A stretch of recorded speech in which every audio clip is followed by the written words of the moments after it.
Sí, ok. Siempre tenemos que, en el contexto de lo que es el aparato digestivo, siempre tenemos que hablar de los signos y síntomas. Y un ente muy importante en el contexto de lo que es el aprendizaje en terminología semiología, o sea, signos y síntomas, hablamos de lo que se llama el dolor abdominal. El dolor, en el término genérico, el dolor es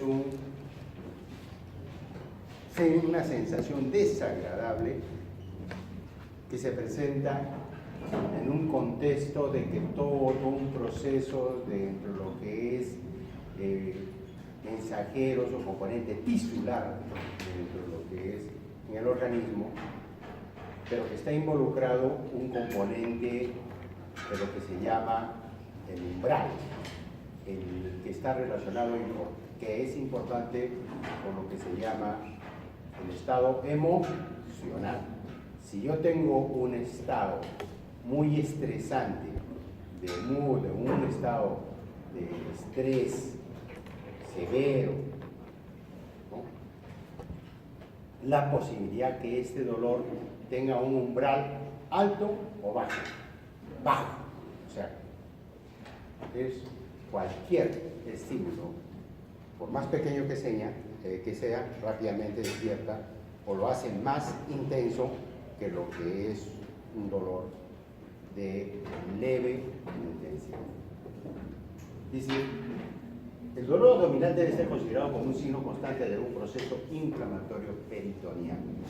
En el contexto general, dicen los expertos, de que el contexto de dolor, donde existe dolor, hay inflamación. Y donde hay inflamación, hay dolor. Nosotros, más o menos, podemos robar en ese contexto. Hay una inflamación peritoneal. La ausencia de esto puede encontrarse en la presencia, la ausencia de esto puede encontrarse en la presencia de peritonitis. En peritonitis, una cosa es en el contexto ya de que ya se ha establecido el problema inflamatorio. Entonces, el proceso de peritonitis se hace la inflamación del mesenterio, de todo el componente de las vísceras intestinales, ¿no? Se conlleva en que a veces ya el dolor se vuelve objetivo a través de lo que se llama una maniobra de lo que se llama Bloomberg, compresión y descompresión de abdominal. A pesar de que no me conozco, pero en ese contexto es dando una explicación. Y en el contexto de semiología hablamos en el aparato digestivo, hablamos de náuseas. ¿Qué es náuseas? Sensación de deseo de vomitar. Son contextos que les estoy introduciendo para ustedes de acá en adelante comiencen a manejar y escuchen este término en cualquier nivel dentro de lo que es médico.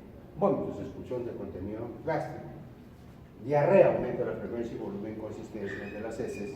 Constipación, disminución de la frecuencia de defecación más de 3 días, o sea, más de 2 veces a la semana, ¿no?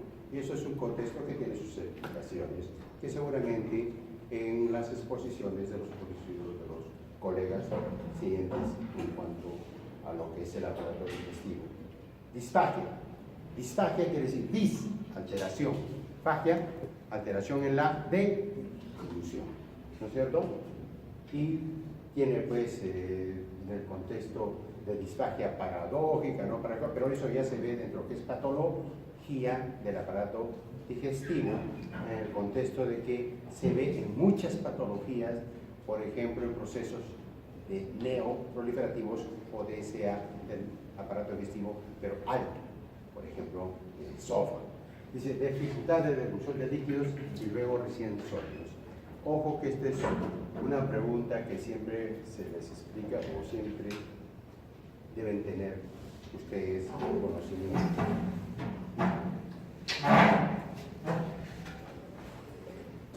Otro contexto de que ustedes deben conocer estos términos es melena. La melena son las deposiciones de un contenido, de un color, como dice, verde, petróleo, según Suros. Pero nosotros las explicamos que es un contenido, o sea, las heces de una coloración negruzca. ¿Qué hice? Que la Belén es el cambio de coloración de las heces verde petróleo color oscuro. Otros expertos refieren que para poder tener un proceso de melena, ¿qué dicen los expertos? Que debe haber un proceso hemorrágico de vía digestiva alta, más arriba del ángulo de 3, ¿sí? Y que esta sangre es digerida y que lo importante y el aporte es de que para que se abran las heces de contenido negruzco tiene que haber una hemorragia en volumen mayor de 60, mayor de 100 o más de 200, según Clostridium. Dispepsia, o sea, hematemesis, expulsión por la boca de contenido negruzco de sangre. Entonces va casi simultáneamente, si yo tengo una hemorragia digestiva alta, puedo tener hematemesis y debo tener melena. Dispepsia, síntoma disfuncional, es malestar abdominal, vómito, náuseas, plenitud gástrica, entre otros. Quiere decir un contexto un poquito más amplio que agarra pues, plenitud gástrica, ¿no? Pirosis, dolor retroesternal y otros contextos que ustedes deben ver. Disquesia es de dificultad para la defecación debido a una falta de coordinación entre los músculos del suelo de la pelvis y músculos anales que puede ser asociado a un rectocele, un prolapso, puede ser un recto, descenso del recto o enterocele, descenso del intestino. Son contextos o términos que ustedes los van a ir manejando, que es como una introducción a lo que nosotros vamos a exponer. Esto es lo que a mí me compete. Inspección en el contexto de topografía, o sea, límites externos del abdomen. Entonces, cuando nosotros evaluamos o hacemos la inspección, nosotros tenemos referencia del reborde costal, de las crestas ilíacas y de las líneas medias clavicular, que son líneas imaginarias. Cuando hablamos de una línea abdominal, o sea, una línea horizontal imaginaria, por debajo del reborde costal, considerando de que el reborde costal está relacionado a 3 costillas. ¿Cuáles son? La 8, la 9 y la 10. Considerando, reitero, repito, de que en el esternón están relacionados con el esternón, ¿cuántas costillas o arcos costales? 7. ¿Entienden? Y desde el punto de vista, este reborde costal a nivel de columna vertebral está relacionado con la vértebra número 7. ¿Sí?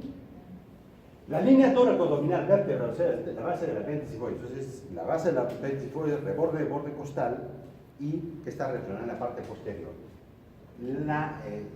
Y la línea abdominopélvica son las arcadas crurales. En otros términos hablamos de las crestas ilíacas, su borde superior, una línea horizontal que posteriormente vamos a ver para hablar en relación a lo que es regiones del abdomen. Y está relacionado en la parte posterior con la vértebra número L4. Importante, porque ustedes deben saber, porque la semiología se basa sobre contextos y términos desde el punto de vista anatómico. Entonces, si ustedes no saben anatomía, ¿por qué? Porque la médula espinal llega hasta ¿dónde? L1 o L2. Y la punción lumbar, cuando se realice, como tienen referencia, es una referencia nada más, es en L3, L4. Pues si estarían punzando, haciendo una P en D12, D11, estarían dañando a la, ¿no es cierto?, a la columna. Ojo, que acá hablan de cuadrantes. En esta imagen que les estoy presentando es cuando al abdomen se le divide en 4 cuadrantes.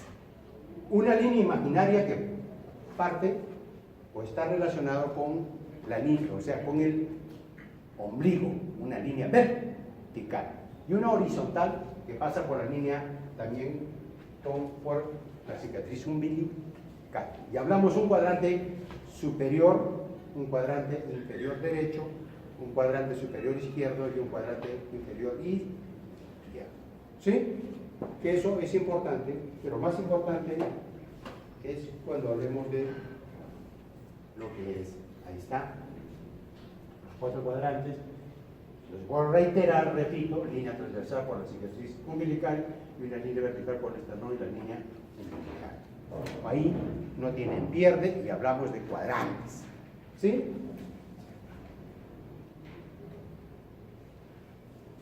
Luego, aquí es muy importante que ustedes se basen en lo que se llama regiones. Desde el punto de vista semiológico y práctico, conlleva a que hay,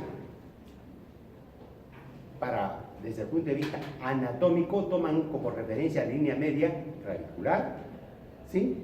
Los bordes inferiores ¿qué les he dicho? El borde costal inferior, las crestas ilíacas y la línea imaginaria, que es de la línea media clavicular, pero ojo, que tenemos que hablar de que tenemos una espina ilíaca anterosuperior. Y como ustedes tienen una línea imaginaria a nivel umbilical vertical, la parte media de esa línea vertical del ombligo con espina ilíaca anterosuperior, la parte media es la vertical. Entonces, reiterando y retomando la expresión, es de que hay 2 líneas verticales y 2 líneas horizontales. Creo que ahí ya no tienen pierde, ¿no? Dice, una línea transversal por debajo del reborde costal y lateral. ¿Sí? Línea transversal del borde superior de las crestas ilíacas. No tienen pierde. ¿Sí? Y 2 líneas verticales que se inician en línea media clavicular y terminan entre la espina ilíaca anterosuperior y la línea imaginaria que pasa por la cicatriz umbilical. No tienen pierde. Porque ahora cuando hacen prácticas tienen que saber así. Y de esta manera, el alumno o el profesional tiene que tomar en cuenta de que ahí, con esas líneas, dividimos 1, 2, 3, o sea, en total 9. Pero lo más importante es que cada región está relacionado con un órgano o una víscera abdominal. Por ejemplo, se les pregunta y se les dice en el hipocondrio derecho qué órgano o qué órganos serían. Por ejemplo, si ustedes son activos desde el contexto de aprendizaje, ¿qué referirían? ¿Quién se encuentra en el hipocondrio derecho? Hígado, vesícula, ¿no es cierto? ¿O no? Y también hay el ángulo hepatocolónico que está relacionado con un contexto de lo que es el colon. Si se viene el flanco derecho, ¿qué órgano, qué víscera estaría relacionado? Con la ascendente. Y la fosa ilíaca, que es tan importante para poder dar, hasta inclusive está relacionado a patologías intraabdominales, por ejemplo, apéndice. Entonces, ¿estaría ahí quién? En los varones o en todas las personas. El apéndice, el ciego, ¿no es cierto? Y el ciego está el apéndice. En las damas, están los ovarios, ¿no es cierto? Para hablar de un quiste a pedículo torcido de un ovario, ¿no es cierto? ¿O no? Eso es importante. Entonces, no sé si me han aprendido, si me han entendido, o les vuelvo a reiterar. O sea, que ustedes tienen que ubicar qué órganos, desde el punto de vista anatomía, semiología, porque la base, voy a reiterar que en semiología se basa sobre la anatomía. En el epigastrio ya saben quién estaría, ¿no es cierto? ¿Quién? Estómago. En el mesogastrio puede ser páncreas, ¿no es así? Y también en esta parte, ¿quién está relacionado con la columna vertebral y quién estaría en los riñones? Creo que si ustedes revisan su anatomía y revisan estos cuadros, que se les miren, que se les habla de vaso, ¿no? De vaso, como ya nosotros no es necesario corregir porque ustedes, del contexto académico universitario, ustedes tienen que ampliar su abanico en relación a este tema. ¿Sí? Deformaciones del abdomen. Grupo de malformaciones congénitas que representan defectos heterogéneos y comparten una característica común, que es la herniación y evisceración de uno o más órganos. Ese es en el contexto de nacimiento, que pueden encontrar deformidades en el recién nacido. Que por el momento no solamente es para que pongan ustedes que sí también hay malformaciones. Como tal, encontraron en Torres, cuando hablaban de pectum excavatum, ¿no es cierto? No, pectum carinatum, hay deformidad. Ustedes deben ir revisando. Tipos de abdomen. Excavado o en batea. ¿Quién? Pacientes desnutridos, se ve. Pacientes caquépticos, se ve. Pacientes que han estado o tienen un proceso o una patología, por ejemplo, de SIDA, pues esos pacientes bajan 20, 30 kilos. ¿No es así? 10, 20, 30 kilos.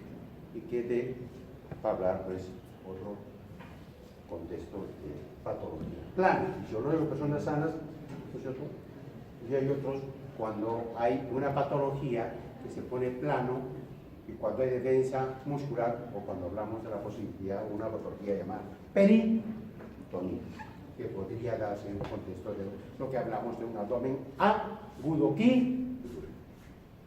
globoso, cuando hay una distensión, ¿cierto?, que está relacionado con un meteorismo, o sea, flatulencia, ¿no?, en el contexto, embarazo, ascitis. ¿Me pueden disculpar? ¿Puedo contestar? Diga usted.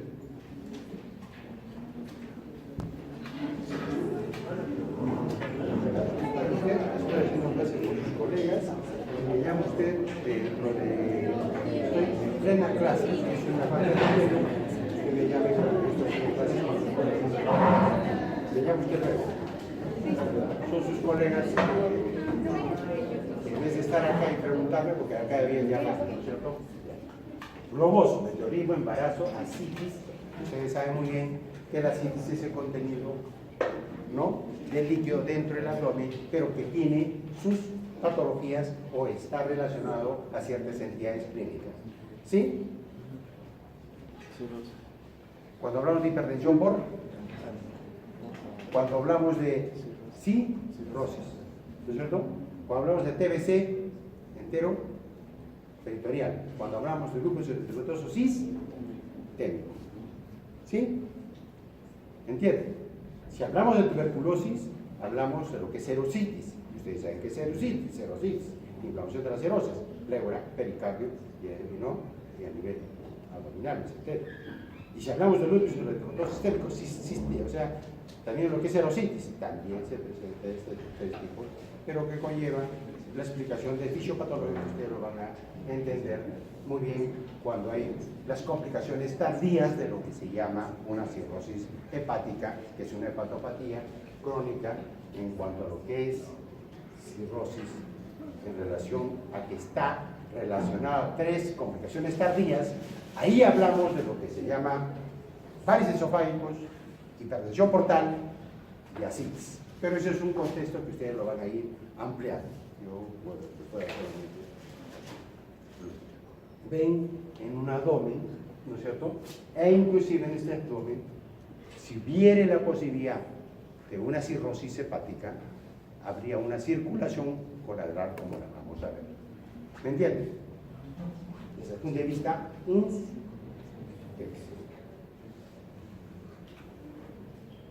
Un abdomen baratasiano es aquellos tan gorditos que son, que tienen que abrir las piernas para que se les baje la barriga. Hay gorditos.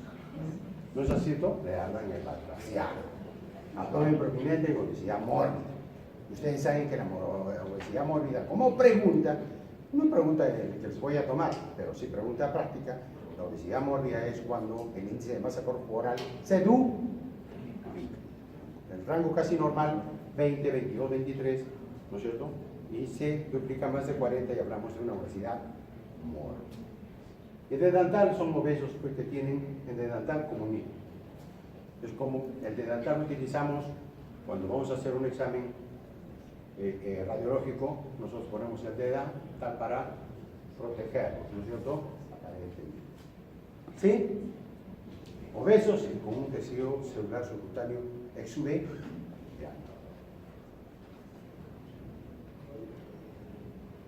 Movilidad del abdomen, muy bien. Entonces, cuando nosotros estamos haciendo una evaluación física de un paciente, en un adulto varón, la respiración es tóraco-abdominal, abdomino-abdomen, y en una adulta de sexo femenino, una dama, vemos que la respiración es tóraco-abdominal, abdomino-to. Les pueden preguntar, y ustedes tienen que saber. ¿Sí?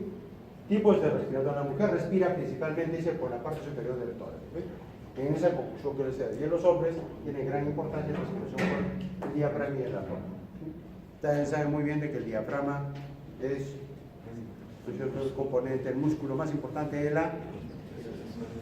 O sea, que están aprobados. No sé, pero están aprobados. La cicatriz umbilical. Ojo, que la cicatriz umbilical estaría relacionado con otro tipo de patologías que se llama... Cuando hablamos de tumores en los abdominales, estamos hablando de la posibilidad de hernias. ¿Sí? Una hernia a nivel, o sea, una protrusión de contenido a través de el ombligo, hablaríamos de una tumoración. Nosotros también descartemos lo contrario. Si estaremos en las fosas ilíacas, estaríamos hablando de la posibilidad de hernias musculares, hernias inguinales y hernias diferente a lo que es hernias que se da en jóvenes, que se llaman hernias inguinales indirectas. Cuando hablamos en ancianos que están sometidos a trabajo, ¿no es cierto? O, por ejemplo, los estibadores que trabajan en los mercados terminan con sus hernias, ¿no es cierto? Pero hablamos de hernias directas, tumoraciones hay. Diferentes hernias inguinales que te suben el trayecto inguinal. Entonces, hernias umbilicales, hernias inguinales directas, creo que el riesgo de una hernia abdominal puede ser aguda. ¿Qué quiere decir? Que este contenido puede ser tan, ¿no es cierto?, a través del anillo, porque ustedes tienen que saber qué es anatomía, el anillo herniario, que conlleva a que el contenido abdominal visceral puede sufrir una torsión y puede comprometer el componente vascular de este contenido visceral y se vuelven hernias incarceradas o estranguladas. Estamos hablando de lo normal y la probabilidad de dolor. Ojo, que encontramos patologías en la inspección cuando estamos hablando de lo que es el ombligo. Ya vemos una coloración desde el punto de vista violácea, azulado, como una equimosis, pero periumbilical. Y si este paciente tiene la patología de un dolor intensísimo abdominal en forma de barra y que evidentemente con vómitos y el dolor es intensísimo que se va hasta el hipocondrio izquierdo, tal y cual, estaríamos hablando y la coloración es así, estaríamos hablando de la posibilidad de una patología. Ojo, que esa pregunta se les puede caer. Ojo, es una probabilidad de una patología que hablamos de lo que se llama pancreatitis aguda, cuando se presenta el signo de... ¿Sí? Y entonces estábamos hablando de la posibilidad hasta de una hemorragia intraabdominal, una literatura. Pero la pregunta que a ustedes les va a ser probable, posible, ya ustedes, ¿no? Ustedes comienzan ya a manejar lo que es introducción a la clínica. Y el seno de Turner es una coloración, la misma, azulada, periumbilical, flanco, que hasta la literatura refieren, hasta fosa ilíaca, la parte baja. Y ella, ese signo, porque estamos hablando de inspección, estaría relacionado a una pancreatitis, una hemorragia intraabdominal, una hemorragia retroperitoneal y finalmente la pregunta del examen que se les va a hacer a ustedes estaría relacionado con un embarazo ectópico complicado. Creo que ahí no hay pierde, creo que están aquí aprobados. No sé si la pregunta si la van a captar ustedes. Circulación colateral. Ojo que cuando hay una cirrosis hepática, evidentemente hay un obstáculo. ¿Para qué? Porque hay dos componentes importantes en la circulación abdominal en el nivel hepático, que es la vena porta y la arteria hepática. La arteria hepática es la que lleva el componente de oxígeno y la vena porta está llevando el componente de nutrientes, el 70%. Y la vena porta al ingresar tiene relacionado, se divide en dos y comienza desde el punto de vista de microcirculación, que ustedes saben más que yo, y componentes, lo que se llama sinusoides, que están relacionados a lo que es la unión de la circulación venosa con la circulación arterial. Pero si hay una obstrucción y algo que está deteniendo o obstruyendo circulación, entonces hay una circulación colateral, ¿no? Y es por eso que cuando hablamos de cirrosis hepática, ya les he hablado de una hemorragia digestiva alta que está relacionada a varices esofágicos, que ustedes lo van a revisar. Pero hablamos de la circulación colateral. Dice, cuando esta hipertensión, la circulación portal o la presión portal normal está entre 2, unos 16 a 8 milímetros de mercurio. Pero cuando es de 12, ya hablamos de hipertensión portal.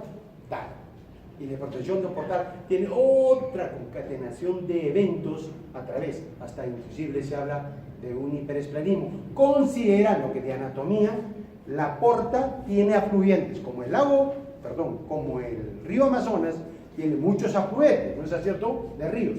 También la porta tiene afluentes relacionados a la mesentérica, la vena mesentérica superior, media, inferior, luego la esplénica, gástrica. Ustedes revisen, ¿sí? La observación de los vasos venosos sanguíneos en los lados superiores. Ojo que la hipertensión portal es así, ojo que la hipertensión portal está relacionada con ascitis, y eso ya ustedes lo van. Y la pregunta de examen es que cuando hay una circulación en forma de medusa que tiene como punto central el ombligo, estaría relacionada a lo que se llama una alteración portocava. Pregunta de examen es: ¿cuál la circulación de medusa está relacionado a una circulación colateral que están comprometidos? ¿Quién? La porta y la vena cava. Y la circulación que está relacionado a nivel ya pues lateral, supra, abdominal, abdominal, estaríamos hablando de una patología cava. ¿Sí? Entonces, ustedes lo que me están entendiendo es de que la circulación de la cabeza de medusa está relacionada a una alteración de lo que se llama, ¿qué? Parece que van a probar. Esa es la pregunta de examen probable. Fin. Miren, en 20 minutos he hecho una clase que tan solamente me la han dado en lo que se llama inspección. Si tienen alguna pregunta o puedo ampliarles el contexto de muchas patologías fisiopatológicas, como por ejemplo, si estamos hablando de la función hepática que está relacionada a 3 funciones tan importantes de las miles que tiene, les pregunto el ENAM, les preguntan cuáles son las funciones, 3 funciones más importantes del hígado. ¿Y ustedes qué me responden? Metabolismo.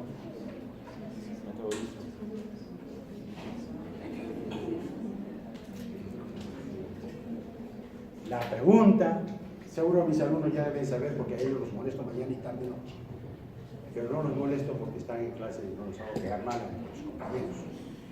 Las 3 funciones más importantes del hígado desde el punto de vista de la pregunta de Nan y la pregunta de estos expertos es síntesis de factores de coagulación, síntesis de factores de coagulación, síntesis de y síntesis, no gluconeogénesis, y tiene cualquier cantidad de colesterol, producción de bilis, detoxificación, y tiene 1000.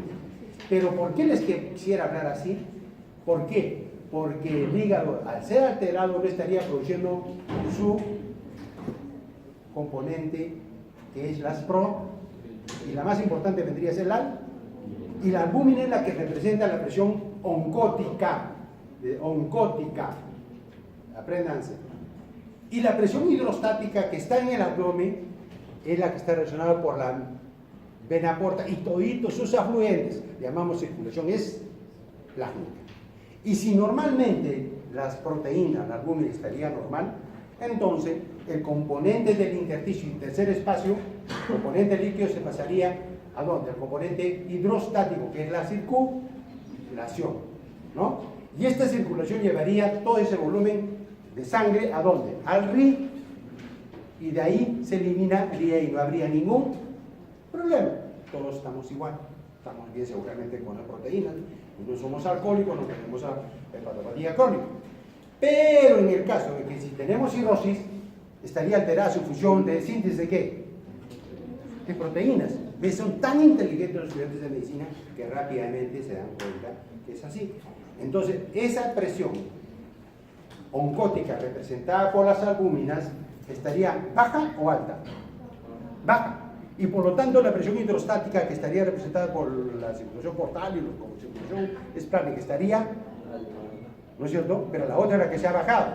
Entonces, el componente es de que el componente hidrostático de la circulación esplánica se pasa al tercer espacio o al intersticio. Y el paciente cirrótico termina ¿con qué? Con una barriga voluminosa que estaríamos hablando, justificando lo que se llama ¿qué? Ascitis, aprobados. Y dentro de la ascitis ya hablan de toda la circulación colateral, tal, ¿no? Hablamos de, claro, desde el punto de vista de muchas patologías. Ahí no me meto porque los otros profesores tienen que evaluar.